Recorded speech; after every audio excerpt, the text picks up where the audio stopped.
Olá pessoal, mais um vídeo aqui no canal Bioloco. No vídeo de hoje vamos falar sobre o auroch, o Bos primogênitos.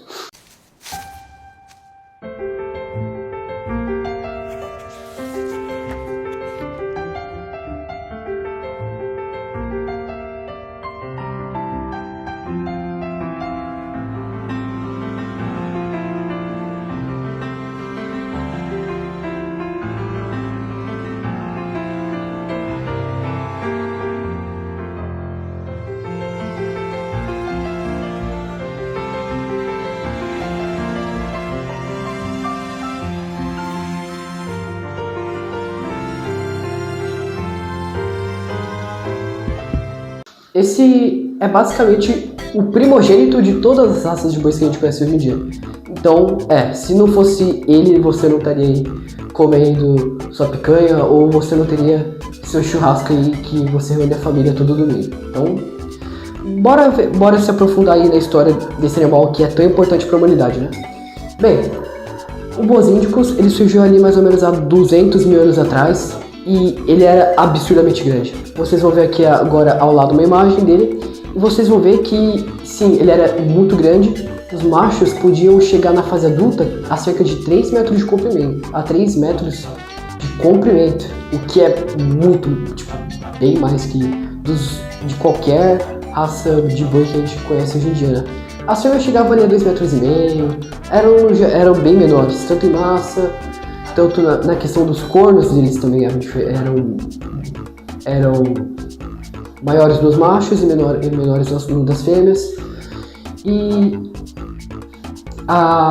os aurochs, eles começaram só a serem domesticados lá há cerca de 10.500 anos atrás, onde lá na região que a gente conhece hoje como Turquia, Irã, porque foi mais ou menos aquele período onde o ser humano ele parou de ser nômade e ele começou a se tornar sedentário. Então ele não tinha mais que ficar mudando de lugar para lugar quando os recursos esgotavam, né? Ele podia ficar lá, plantava o que ele tinha que plantar, produzia o que ele produzia, ele trocava e vivia sossegado. E junto com essas mudanças no modo de viver do ser humano, a agropecuária ela surgiu ali ao lado, né, do sedentarismo. E aí, o que eles faziam? Eles pegavam normalmente ou filhotes, que eles eram mais vulneráveis, né? Eles caçavam os filhotes, que eram bem mais fáceis de pegar, ou muitas vezes eles pegavam indivíduos menores, né? Porque eles eram mais fáceis de domar e também porque eles eram mais calmos, né? O manuseio deles era bem melhor que, por exemplo, de um auroch adulto, porque imagina um bicho desse tamanhão contra você. A chance de você ali morrer é muito grande, né? Então, o ideal mesmo é pegar ali os mais vulneráveis. E a partir disso, que começou a surgir o que a gente conhece hoje como gado doméstico. Então, isso foi bem importante, porque isso até hoje, né? Porque a agropecuária hoje move bilhões de dólares e é muito importante, né? Afinal, aposto que pelo menos a maioria aqui, a não ser que você seja um vegano, alguém seja vegano aqui, esteja assistindo aqui, que a maioria, pelo menos uma vez por semana ou mensalmente, come carne. Pode até que não seja frequente, mas com certeza já comeu ou come carne. Então, isso teve um impacto muito grande na alimentação de vários povos e também na forma que nos ecossistemas, né? E a gente vai ver que a domesticação ali do auroch também foi um dos motivos que levou ele à extinção, né? Bem, depois de muito tempo ali, mais ou menos vários séculos depois do início ali da domesticação dos aurochs, aconteceu que a população dos aurochs selvagens começou a declinar. E aqui estão os motivos. Primeiro é a caça excessiva, porque, por exemplo, se eu quisesse caçar os filhotes para depois eles se tornarem menores, mais fáceis de manusear e tal, eu tinha que primeiro abater os pais, né? Porque senão eles não iam deixar eu pegar o filhote, então tinha que consequentemente matar algum indivíduo para isso. Então isso intensificou bastante na sobrevivência dessa espécie. Também a perda de habitat. Então, você tendo muito auroch domesticado, eles têm que pastar. E você precisa, querendo ou não, desmatar uma grande área para isso. Então, você precisa ali desmatar e, consequentemente, faz com que muitos seres vivos percam seu habitat ali, e isso estava incluindo os aurochs. Então, as populações ficavam fragmentadas, o que piorava mais ainda a situação. E, por último, a competição de recursos entre os aurochs selvagens e os aurochs domesticados. Então, já que os aurochs domesticados eles eram mais favorecidos, então acabou que quem saiu perdendo foram os aurochs selvagens. Isso tudo somado fez com que a população declinasse muito, mas muito mesmo, ao ponto de, no século XVII, para ser mais preciso, no século XVII só sobrar uma fêmea na Polônia.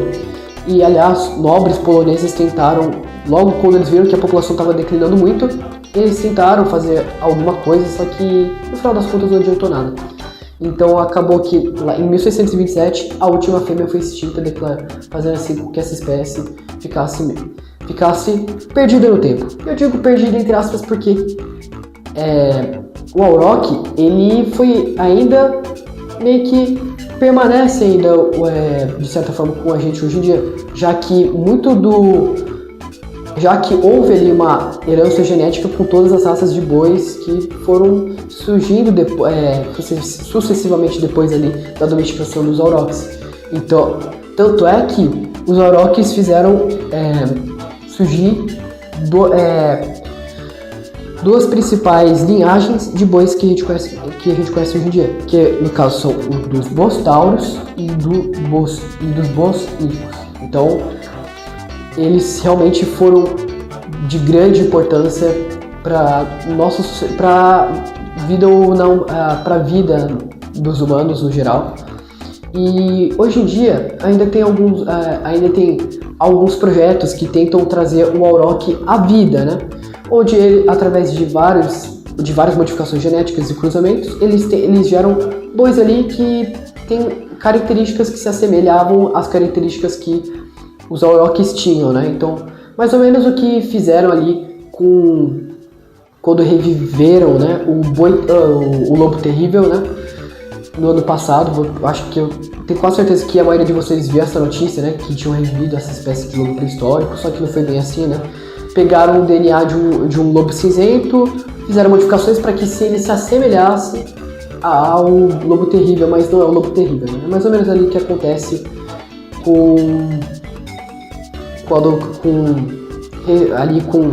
quando falam em reviver ali os aurochs. Então, em conclusão, é definitivamente uma espécie muito interessante e é muito legal pensar que ela ali foi uma espécie que hoje em dia para muita gente não sabe, né? Mas é uma espécie assim de grande importância. Ela surgiu na Ásia, depois foi ali para a região onde a gente conhece a Itália, depois foi se expandindo pela Europa inteira, até uma parte ali no Oriente Médio. Então foi uma espécie assim que teve ali o seu auge, né, mas que acabou ali ser extinta em favor ali da economia, né, e do mercado alimentício, né. Mas é bem interessante isso, e agora na próxima vez que você for comer sua carne, você vai lembrar que sua carne tem uma história muito longa, né? Bem, o vídeo de hoje era isso mesmo. Esse era um vídeo que eu já estava querendo fazer faz um tempo. Espero que vocês tenham gostado. Se gostou, curte, segue, comente, porque isso ajuda muito o canal a evoluir. Muito obrigado, aliás, aos 100 inscritos. Na verdade, a gente está com 101 inscritos, mas muito obrigado mesmo. Em menos de um mês, 100 inscritos. Ainda não são inscritos, mas para mim já está de bom tamanho. Muito obrigado mesmo. Tenha um ótimo dia. Bora para mais e até!